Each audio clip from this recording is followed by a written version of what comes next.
180 AD, one fully loaded Navy SEAL is dropped into the most hostile environment in ancient Rome. So how would one of the most advanced warriors on Earth fare against the Colosseum's best? Find out in today's episode of the Infographics Show. The Roman Games follow a rigid schedule. The morning begins with the beast hunt, exotic animals shipped in from across the empire. Lions, tigers, elephants, and rhinos. They are starved, agitated, and released into the arena against lightly armed hunters. Survival isn't expected, it's all about the spectacle. Deep in the bowels of the Colosseum, the SEAL hears the roars of the baying crowd. Slowly, he climbs the steps and is greeted by 65,000 bloodthirsty Romans. The SEAL looks around, unfazed. He isn't just a soldier, he is a weapon system, built by decades of military science. He stands around 6 feet tall and weighs roughly 200 pounds of lean muscle. And he's about to face the first real test of how his training and equipment translates into an ancient environment. The mechanical lifts of the underground tunnels grind to a halt. When the trapdoors open, 2 African lions emerge into the arena. Each one weighs around 500 pounds and is capable of short bursts of up to almost 50 miles an hour. Normally, a bestiarius hunter faced them with timing, bravery, and luck alone, striking with a spear only after the animal committed. The SEAL doesn't wait. Slung across his chest is an M4A1 carbine, firing 5.56 by 45mm NATO ammunition. Each round weighs only a few grams, but it leaves the barrel at over 3,000 feet per second. Unlike a spear, the M4A1 doesn't rely on close contact, timing, or luck. It relies on physics. The SEAL has an immediate advantage, but it isn't unlimited. He's carrying 7 magazines, 30 rounds each, 210 rounds total. There is no resupply. Every shot fired lessens his chances of getting out alive. The lions spot him and charge, closing the gap with every bound. The SEAL drops to a kneeling position, stabilizing his aim. At 50 meters, well outside of the lethal reach of the teeth and claws, he fires a controlled pair into the lead lion.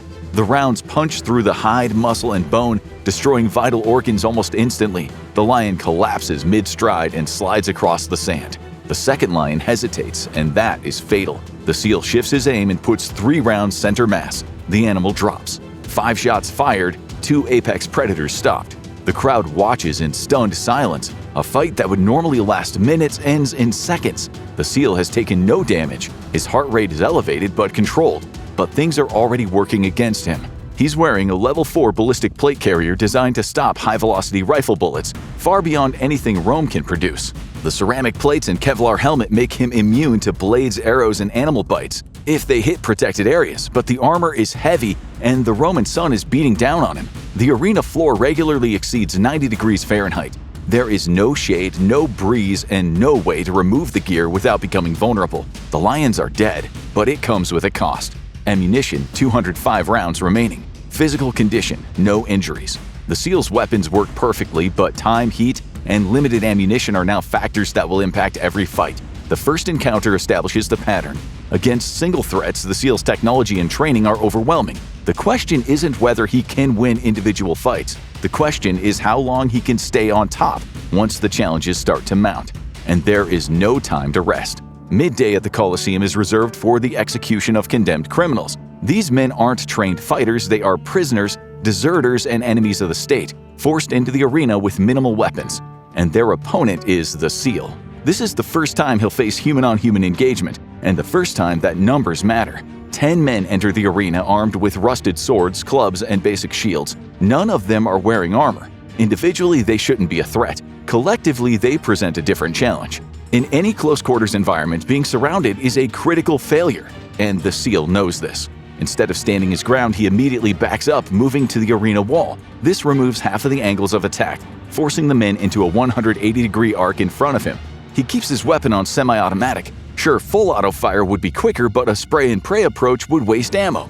He is not here to put on a show, he is here to survive. As the men get within 100 feet, they slow, becoming cautious. The SEAL barks an order. He knows they can't understand him, but that's not the point. It's about establishing dominance. He is in charge here. Some of the men cast anxious glances at each other. The rest move on, driven by the fear of the Emperor. They charge, and the SEAL engages. He targets the upper chest and the head of the attackers, the area where the unarmored targets are the most vulnerable. Each trigger pull is meticulous and deliberate. The wooden shields offer no protection against the high-velocity rifle rounds. The bullets punch through, shattering the wood and bone. And in a matter of seconds, the lead attackers fall to the floor. The remaining men freeze, unsure of what to do now, but the SEAL is still locked in. He continues to fire, taking out the remaining threats. The entire engagement lasts less than 15 seconds. 25 rifle rounds were expended. It's efficient, but this isn't modern combat. He has burned through more ammo taking on untrained opponents than he did taking down 2 lions. Physically, he's fine, but the adrenaline dump is starting to hit. The armor traps heat. Sweat pools inside the plate carrier. His breathing is heavier. He takes a sip from his hydration bladder, knowing that his water supply is also finite. Ammunition, 180 rounds remaining. Physical condition, no injuries, but rising heat stress. By the time the midday fight ends, the size of the problem is starting to dawn on the Romans. Charging blindly at the outsider won't work, and he can't be overwhelmed by fear alone. The next fight is where the SEAL's advantages begin to narrow. Firearms still dominate at a distance, but the opponents are no longer predictable, and the cost of every decision increases. It's time for the main event, the Munera, the professional gladiator bouts. These aren't starving criminals, they are professional athletes, trained, disciplined, and they know how to read opponents. 2 gladiators enter the arena, a Murmillo and a Retiarius. The Murmillo is a heavyweight fighter carrying a large rectangular scutum shield and a short sword. His role is pressure and protection. The Retiarius is lightly armored and fast, armed with a weighted net and a trident. Both men work as a team trying to create an opening. The SEAL addresses them, identifying the Retiarius as the primary threat. If the net gets tangled around the SEAL's rifle or armor, he'll be immediately compromised. He can't let that happen. He puts 2 rounds into the gladiator's torso. The Retiarius is killed instantly. The problem is solved, but at a cost. The Murmillo is already advancing. The SEAL fires at the center of the shield, and this time things are different. Splinters fly through the air, but the shield remains intact, and the Murmillo keeps coming. The SEAL adapts. He drops his aim to the exposed legs beneath the shield. He shatters the gladiator's shin bone with a single shot. As the giant collapses, exposing his head, the SEAL delivers a controlled pair to the head. The outcome is decisive, but the lesson is clear. Trained opponents mean more spent ammunition, and the next group will be even tougher. 3 new gladiators enter the arena, a Triax, a Hoplomachus, and a Provocateur. All are kitted out with various degrees of armor. All are experienced. None charge recklessly, keeping their distance and gauging reactions. Instead, they spread out. This forces the SEAL to turn continuously, tracking multiple moving threats at once. The arena is now working against him. He takes out the lightest armored fighter first, the Triax. The SEAL knows that each kill is costing him several rounds. The remaining gladiators have better protection and begin to advance. At this point, the SEAL makes a crucial and calculated decision. He uses a fragmentation grenade. The result is devastating. Shrapnel tears through the armor of the Hoplomachus, ripping him to shreds. The Provocateur wears heavy chainmail, but the effect is still as brutal. The blast throws him off his feet. Shrapnel tears off chunks of flesh. The threat is neutralized, but one of the SEAL's most powerful tools is now gone. The explosion also creates a new problem. Stone debris and dust fills the air. Visibility drops, the concussive force leaves the SEAL disoriented, and debris strikes exposed areas of his body, causing aches and bruises. Ammunition, 150 rounds remaining. Physical condition, minor injuries. Energy levels are lowering. During the chaos of the explosion, a piece of stone debris is thrown by the blast and strikes the SEAL in the arm. It's a deep bruise, possibly a hairline fracture. He winces. The heat is now crushing. He is sweating profusely, and his vision is slightly blurring at the edges due to dehydration. Each battle is costing the SEAL ammunition and physically, and Rome is not even close to giving up. By late afternoon, the spectacle the crowds were expecting has turned into a massacre, but the SEAL doesn't have time to regroup. Large gates at the far end of the arena swing open, and a formation of Legionnaires enters the combat zone. These are not gladiators, they are trained soldiers accustomed to fighting as a unit. Each carries a large shield, a short sword, and heavy javelins designed to penetrate armor and disrupt formations. Flanking them are 2 war chariots carrying archers. This is no longer a duel, this is a war.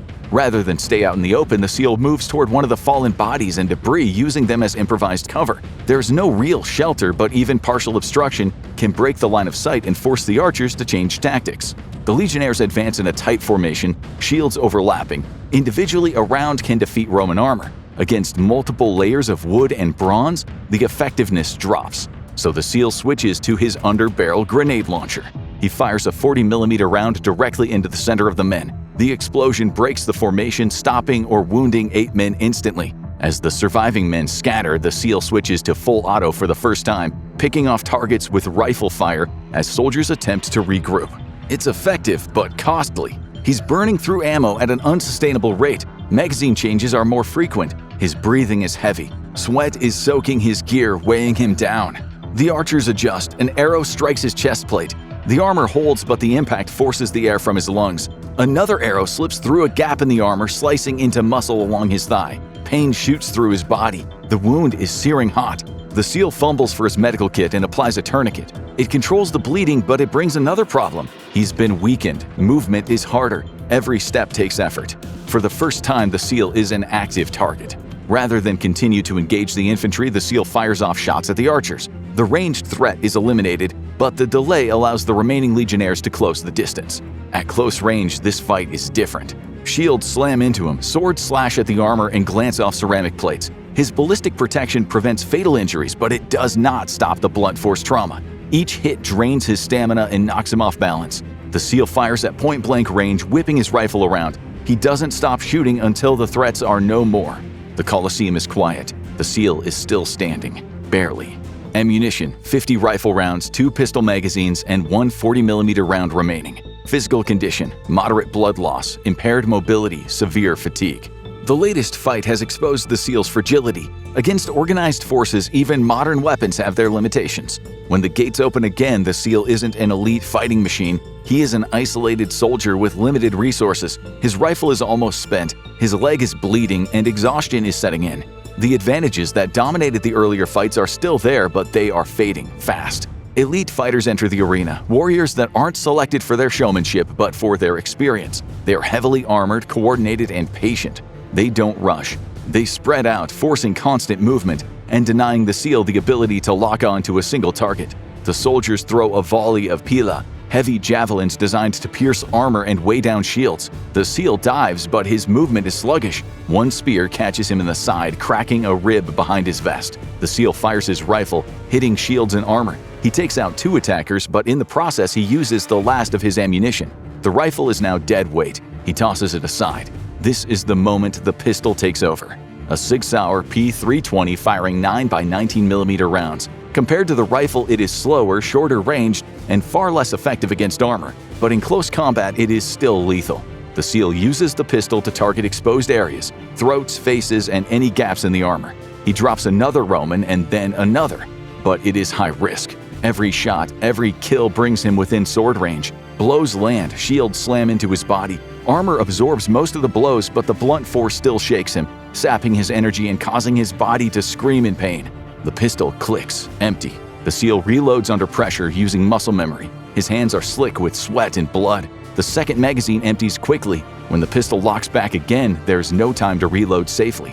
He draws his knife. At this point, the situation flips. The SEAL's training and conditioning has kept him alive, but the technology gap has closed. His opponents are used to fighting for longer periods under these conditions. They might not be faster, but they are fresher. He disables one soldier through grappling, using leverage and joint control rather than strength. He plunges his knife under the armor of the Roman and twists it. A wet, choking sound comes from the soldier. The SEAL removes the knife and spins, looking for the next opponent. A soldier lunges at the SEAL, who manages to sidestep the thrust and slashes at the exposed arm. The Roman screams as the knife draws blood. As the SEAL tries to get his bearings, someone strikes him from behind. His injured leg gives way. He goes to the ground, landing with a thud. The Romans close in. The SEAL continues to fight back, slashing wildly with his knife, but it only delays the inevitable. The SEAL tries to stand, scrambling to his feet, but collapses once more. Soon he is surrounded. It's not one blow that ends the fight. It's fatigue, injuries, and sheer force. Eventually, numbers overwhelm technique. Want more time-traveling special forces? Check out What If a Squad of Navy SEALs Time Traveled to the Revolutionary War, or click on this video instead.